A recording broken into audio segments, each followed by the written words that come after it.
At dahil nag-double booking nga tayo mga pards, marami nagtatanong nito kung nagpapaalam daw ba ako sa customer pagka nag-double booking kami. Saktong alauna mga pards, natapos natin yung dalawang booking natin. Papunta kami sa may Binondo, doon kami maghahanap ng booking, pang third booking namin. Ito mga pards, habang pinipick up natin yung third booking natin, may nakuha tayong kasabay. Ano naman to, Manila to Socorro. Pero Cubao rin to, Socorro na to. Malapit lang, magkalapit lang yan. San Roque yung unang nakuha natin. Socorro naman yung pangalawang nakuha natin. Nandito tayo mga pards sa may T. Alonso. Dito sa may Binondo ha. Ang diskarte dito, pagka magpipick up kayo, kailangan tawagan nyo muna. Pag nakita nyo yung T. Alonso, yung lugar na pagpipick upan nyo.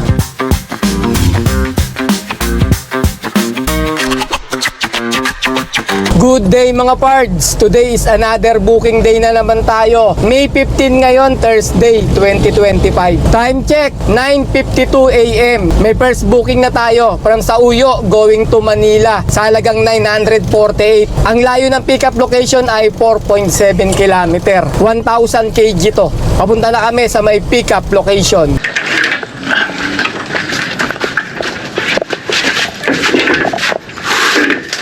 So, dito kami sa yung lugar doon. Tawagin mo na yung number na. Yung nalito, nakapinsin. Yes, sir. Kaya lang. Okay na. Okay na, sir. Sir, salamat, sir. 948. Ayun lang, wala na. Wala na ba? Alauna. Ano ba kayo, sir? Kaya. Time check tayo, 10:45 AM mga pards. Nakakuha kami ng pansabay, second booking natin. From Fairview going to Commonwealth sa halagang 339. Ang layo ng pickup location ay 2.2 km. 300 kg lang to. Papunta na kami sa may pickup location. Tao po. Lalamove, sir. Sir, papuntang ano tayo, D3 Mart. Kita ba? Mga ano pick up natin, bubble wrap, 4, 5, 6.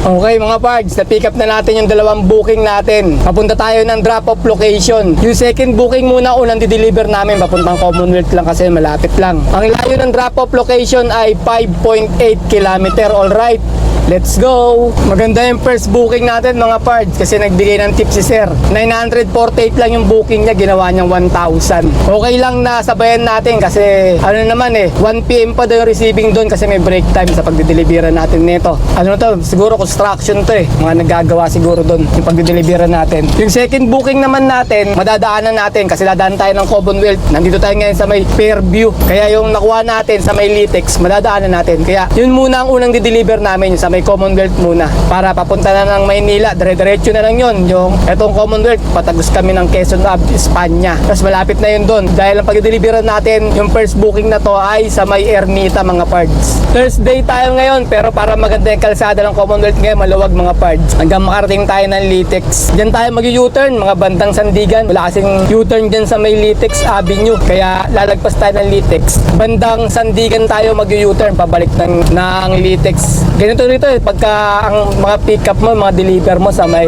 bandang Commonwealth, malayo talaga mga U-turn, lalo na lagpas yung lugar na pupuntahan natin, walang U-turn. Talagang kakain ka ng ilang kilometro bago tayo makapag-U-turn sa pupuntahan natin.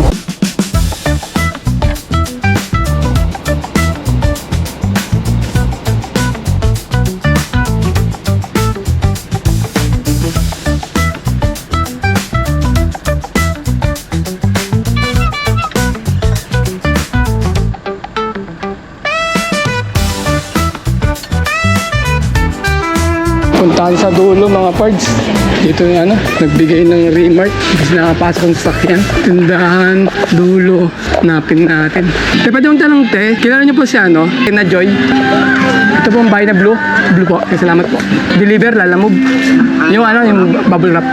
6 na piraso yan. Shout out, shout out.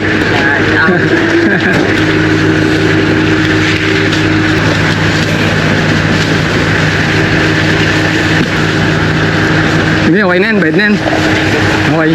Okay, papunta naman tayo sa pangalawang booking natin sa may drop-off location. Ang layo ng drop-off location ay 22 km. Alright, let's go! Dito na tayo mga pards sa may Commonwealth along Tandang Sora Avenue. Habang gumagapang kami dito papunta ng drop-off location, nakaantabay kami sa booking. Baka may maisabay pa tayo mga pards eh. Kaso parang wala na kasi madalang yung booking dito sa may Commonwealth. Bira, tumunog. Hindi katulad dun sa banda dun sa may amin, tsaka bandang Fairview, medyo marami-rami pa yung booking. Pagdating dito, medyo humina. Ayun o, halos wala kang tumutunog eh. Kaya baka dediretso na namin muna to kasi hanggang alauna pa naman to, sabi ni sir. Kailangan 1 nandun daw. Para pagtapos ng break time, makukuha na raw yung item nila. At dahil nag-double booking nga tayo mga pards, marami nagtatanong nito eh. Kung nagpapaalam daw ba ako sa customer pagka nag-double booking kami. Ako mga pards, hindi na talaga ako nagpapaalam sa customer pagka mag-double booking ako. Kasi kadalasan yan, hindi rin sila pumapayag eh pagka mag-double booking ka. Sino ba namang gusto magpapadeliver na matatagalan, di ba? Tsaka ano, pagka nagpaalam ka pa, hassle pa yan mga pards kasi hahanapin mo pa kung sino yung talagang nag-book, sino may-ari ng items, tsaka yung pagdideliveran, kakausapin mo pa yan. Kaya medyo hassle din talaga kapag ka magpapaalam ka pa. Kaya ginagawa namin ni tatay, hindi namin nagpapaalam, basta nag-double booking na lang kami. Bahala na kung malaman nila na nag-double booking kami, saka na namin sinasabi pagka tumawag sila ng ganyan na naiba ng ruta kasi meron silang map sa apps nila. Nakikita nila, umiba tayo ng ruta papunta rin sa kanila. Kaya nalalaman nila ron na nag-double booking tayo tapos tatawagan ka nila. Doon na lang namin sinasabi na nag-double booking kami. Eh wala na rin tayo magagawa dahil may kargada na tayo. Di talagang kailangan na nila talaga maghintay. Tsaka alam naman ng mga customer yan mga pards eh, na meron talaga tayong double booking. Ba't pa tayo magpapaalam, di ba? Eh pinahintulutan naman tayo ni Lala Move. Di ganun, kung ano mangyari, dapat magantay na lang talaga sila kasi wala naman tayo magagawa. Kailangan din natin kumita. Siyempre, di ba, give and take lang sa dala-dala natin, kikita sila dyan, tayo dapat din kumita rin tayo, hindi yung puro lang yung customer ang iniisip natin. Kasi pagka ganon, ikaw naman na wala kang kikitain mga parts. Kaya ganon ginagawa namin, hindi na kami nagpapaalam pagka nag-double booking kami. Pa-picture lang ako sir ha. Saglit na picture ako lang. Thank you. Saktong alauna mga parts, natapos natin yung dalawang booking natin. Papunta kami sa may Binondo. Doon kami maghahanap ng booking, pang third booking namin. Maraming booking ngayon mga parts, ngayong Thursday sa may Manila. Yan o. Doon tayo mga parts sa may Binondo. May nakuha kaming booking. Ayan o. Manila to Marikina. Kaso 300 kg lang to. Sasabay daw. Mag-double booking tayo. Kaya pinakancel ko na yan. Kinancel na. Sinabi ko, paano na lang, ibang driver na lang, palitan na lang. Hanap ulit tayo ng panibago. Time check, 1:31 PM. May nakuha na tayong pangatlong booking from Manila going to San Roque, Cubao. Sa halagang 503. Ang layo ng pickup location ay 750 meters lang. 600 kg lang to. Papunta na kami sa may pickup location. Ayun daw. Oo.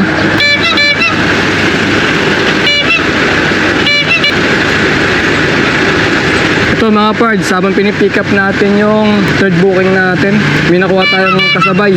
Ano naman to, Manila to Socorro. Pero Cubao rin tong Socorro na to. Malapit lang, magkalapit lang yan. San Roque yung unang nakuha natin, Socorro naman yung pangalawang nakuha natin. Pwede na rin. Ano to eh, from Manila going to Socorro. Sa halagang 429. Pick up naman nito sa may P. Alonso. Ito lang, kabilang kanto. Ayan, kanto rito, palit ko dyan. P. Alonso yan. Kaya gagawin namin, ikot kami pa ganun. Kabila. Kasi one way yan. Hello? Eh, magandang tanghali sir, alam mo sir. Sir, tanong ko lang sir, kung anong pipikapin po namin? Ano po sir? Aluminum plate sir. Parang tubo sir? Plywood. Parang plywood? Sige. Sa piraso lang naman to. Sige sir, sige sir. Pahintay lang sir, may kinukuha lang ako Sige sir, antayin kita. sige. Bago ako umalis din. Sige, thank you sir. Thank you.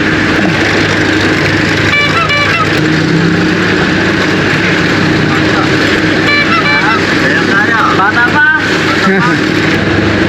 Yan. Okay. Sige.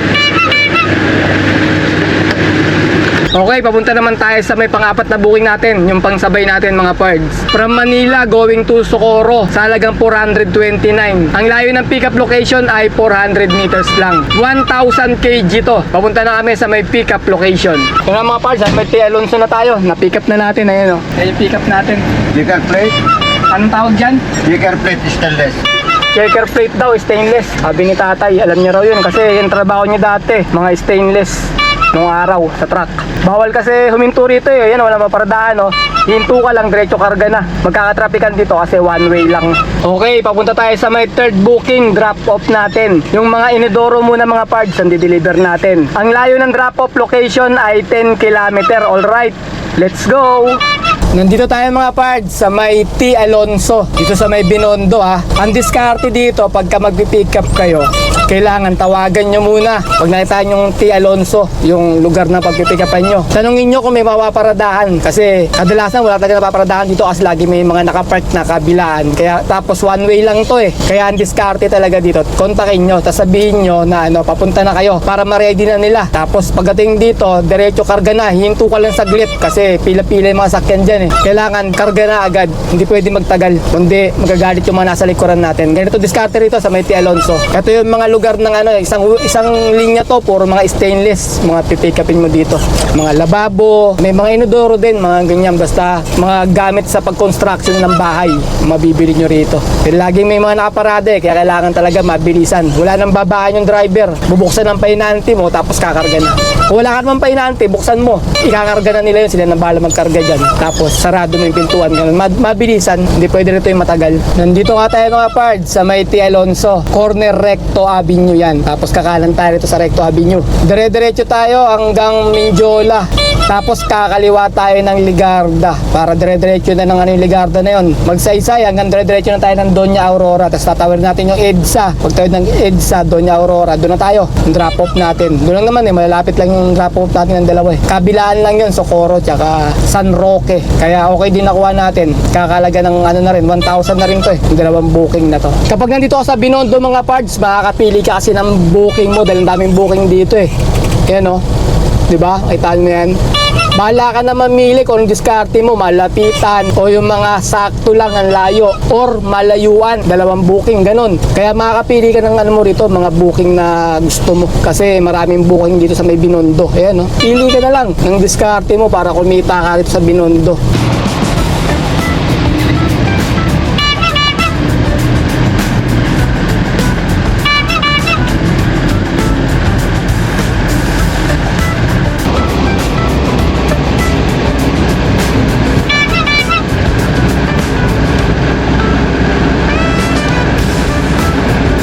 Sir, nandiyan ba sir si Jessica, sir?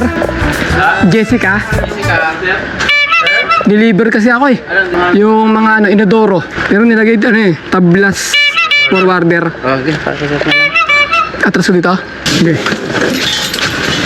2 set. Oh, set yan sir. Yung dalawa na lang kayo sir, mabigat eh.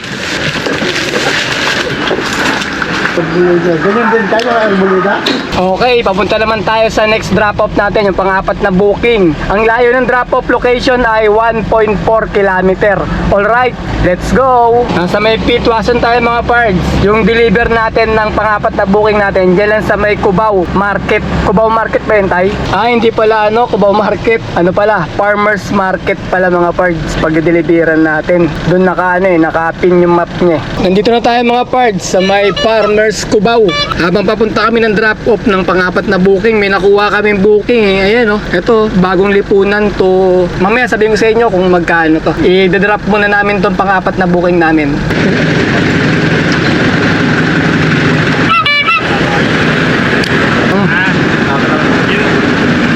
Sir, thank you sir.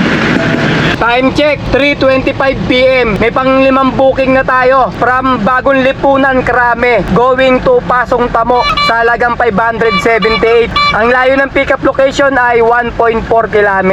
1,000 kg to. Papunta na kami sa may pickup location. May isa pa tayong nakuha ang booking mga parts pang-anim ito. Mamaya sabihin ko sa inyo pagka papunta na kami sa may pickup location nito. 180 na ganyan sir. 14 na lang. 14 na lang. 14 na lang. Papirma na lang to Sige sir. Okay. Okay, time check, 3:50 PM. Papunta na kami sa may pang-anim na booking namin. From San Martin de Porres going to Pasong Putik proper sa halagang 346. Ang layo ng pickup location ay 1.4 km.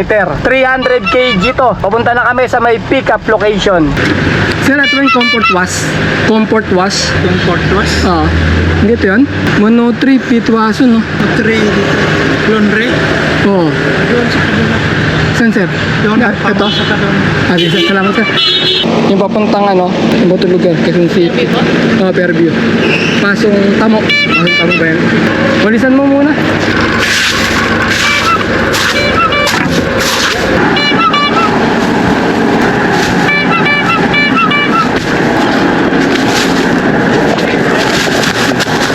Parang marami siya, sir, no? 300 kg lang. 300? Pero hindi kakasya sa sedan to eh. Sedan na kasi in-order niya eh. Dapat mga 600 kg para L200, mas malaki. Pag kotse pumunta, hindi na magkakasya. Sila nag-book, ang customer. Okay mga pards, na-pick up na natin yung dalawang booking natin. Papunta kami ng drop-off location ng 5th booking. Ang layo ng drop-off location ay 9.3 km. Alright, let's go! Parang na-dengue tayo mga pards sa nung pang-anim na booking natin. Itong mga tela, 300 kg. Chinik ko ulit tong apps natin. Pooling booking pala to. Ang dami. Hindi na to pang 300 kg, pang 600 kg na ano na to, L200. Hindi kakasya sa sedan to. Kahit sa adventure, wala ko, parang kakasya, ang dami. Bigyan ko na nga ng malaking space eh. Pinagpatong-patong na namin yung mga yung mga pato na dala-dala namin. Pinatong pa namin dyan yung mga dala-dala. Sabi ko nga dun eh, sa may pick up eh. Hindi raw sila nag-book eh. Kaya hindi daw nila alam eh, kung anong darating na sasakyan eh. Pero ayos lang, dahil naman tayo ngayon eh. Naka 3 double booking tayo ngayon sa maghapon. Kaya ito kasi, itong pooling booking na to, parang free na lang to, sinabay namin. Pero wala tayong magagawa, ganyan kadaming pinadala. Isabay na lang din natin, sayang. Kasi 300 plus din naman to. Pang dagdag diesel din natin eh. Ito pala drop off natin mga pards sa may Himlayan Filipino Cemetery. Eh yung drop off natin nakamotor oh. Sinusundan namin. Sila yung mag-receive. Zero. Hindi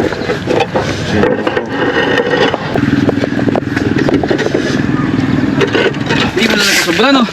Hindi, sir eh. Sila kasi nagkakarga niyan, nagbibilang eh. Taga-sampa lang kami dyan eh.